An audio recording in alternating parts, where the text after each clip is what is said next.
Hey y'all, you notice that I'm in the tentative schedule right here. What I wanted to do really quickly is talk about this model paper that I gave to you on Thursday the 26th. Here is the link right here, and you'll see I downloaded it from the person's site itself. So when you go there, you see this paper written relatively recently, April 1, 2020. Not sure how that's possible because she wrote it a while ago. In any case, I wanted to walk through some of the moves that she makes in this paper that I think could be useful for your paper as well. Um, One of the things that I like about this paper is the structured and not formulaic, but very organized way in which she moves from talking about what she's going to do in the paper to then carrying it out.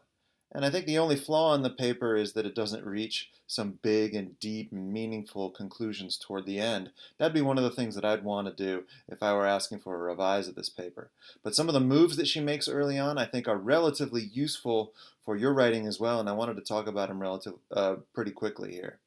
I put them in highlights. The first one that you see right here is from the first sentence, she is announcing a kind of a purpose for the paper. You'll notice that we've talked about Kenneth Burke and identity and identification and consubstantiality as the goal of rhetoric.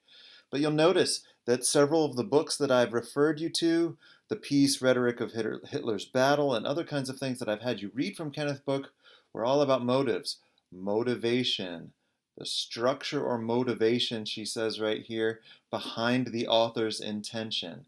Now, of course, we can't crack open somebody's head and we can't peer into their souls. But what rhetorical analysis through a pentad model tends to give us is insight into how people are structuring reality, the drama that they are creating for their readers when they put certain kinds of elements in contact with each other. That's what we're calling the pentad, and that's what we'd call a pentadic ratio. So when she announces straight away, but trying to uncover the structure or motivation behind the author's intentions, that's a heads up to me to see in different kinds of ways that she is announcing her purpose from the first sentence. Secondly, what I think is really interesting about this first paragraph is she announces her goals by the end of the paper. She says right here, by the end of this interpretation, I hope to find whether or not there were similar motivations behind writing these texts, despite their opposing views. I will discuss these texts and the motivations using pentadic criticism, a strategy created by Kenneth Burke to structure my interpretation. Then what happens, and I put it in red, is what we normally call a roadmap sentence or series of sentences. This is not a thesis because it doesn't say, here's what I intend to prove or here's my arguable claim. Instead, it says, here's how we're going to get there. Here's how my argument in this paper is going to unfold. She says my interpretation will first discuss both approaches and identify the text that I plan to research in more detail. Then after that, she says, I will apply pentadic criticism and try to provide insight into my research question. So again, very structured analysis format for the paper that I think could be useful for you all as well as you're building your critique. Now, what we see in this paragraph is a summary of Kenneth Burke and the pentad. If you find that helpful, then please do use one. If you don't find it particularly helpful to get yourself in the mode, perhaps, of writing this paper, then you don't need to. She goes further to say here's the value of using this particular model of criticism in rhetorical analysis, and I think that's strong too. But again, not necessarily for me, for your audience, do you need to put that information in. What we get to then, after she talks about cluster criticism, which is something we haven't talked about in this class, are brief summaries of the two texts that she's going to analyze through pentad criticism. Now, again, I've asked you to choose one. I think one is complex enough. If you want to use two texts and play them off each other like she does here, then please email me. What we then do, and this is the first kind of inkling of the analysis itself, is I've highlighted key topic sentences where she is building the methodology of her paper into the writing. She says our first step in this process in pentadic criticism is to determine how to define and categorize our terms in the pentad: act, purpose, scene, agency, and agent. And you'll notice what a fantastic chart right here.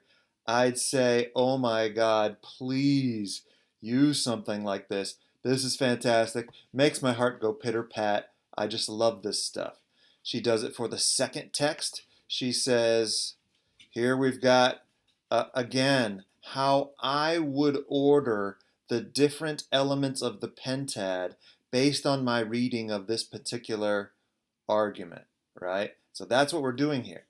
Then she says very quickly, we are going to determine whether they had similar motives to create these texts. That is, whether their drama, the dramatism of their argument is in any way similar by comparing their pentad's terms.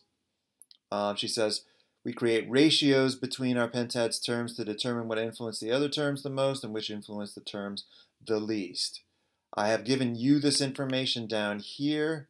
It's readily available, and I think that that's the way to go. You'll notice that she finds that one of the texts is pretty much scene agency. That is, the scene is controlling the agency.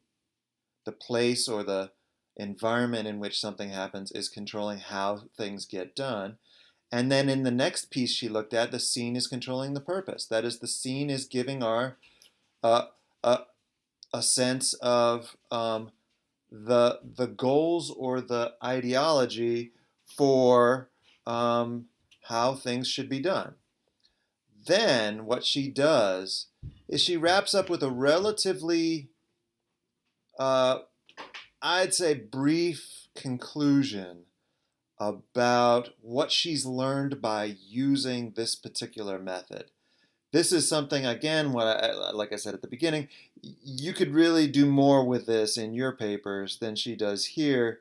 Perhaps she felt that she'd already done too much, but I think what we have then is an opportunity, once you do a pentadic analysis, to say something like, okay, so what does this show me that I didn't know before about this particular argument that I've been analyzing through Kenneth Burke's method?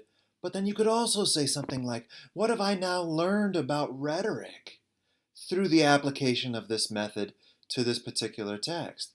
In both cases, this is a space for reflection, for you to talk about what you're learning in this course, what you've learned through doing this analysis, but it's also a place where you can say, here is how an argument could have been different, right? If they hadn't used this particular pentadic ratio, how people might have been influenced more or persuaded less. Here are the things that we might learn by changing the pentadic ratio in some ways, and the kinds of things that we might learn from that. So in any case, this is a fantastic piece. I really like what this woman has done in the piece, and I gave it to you because I think it's a great set of tools, a model for the kinds of things you could do in your own paper.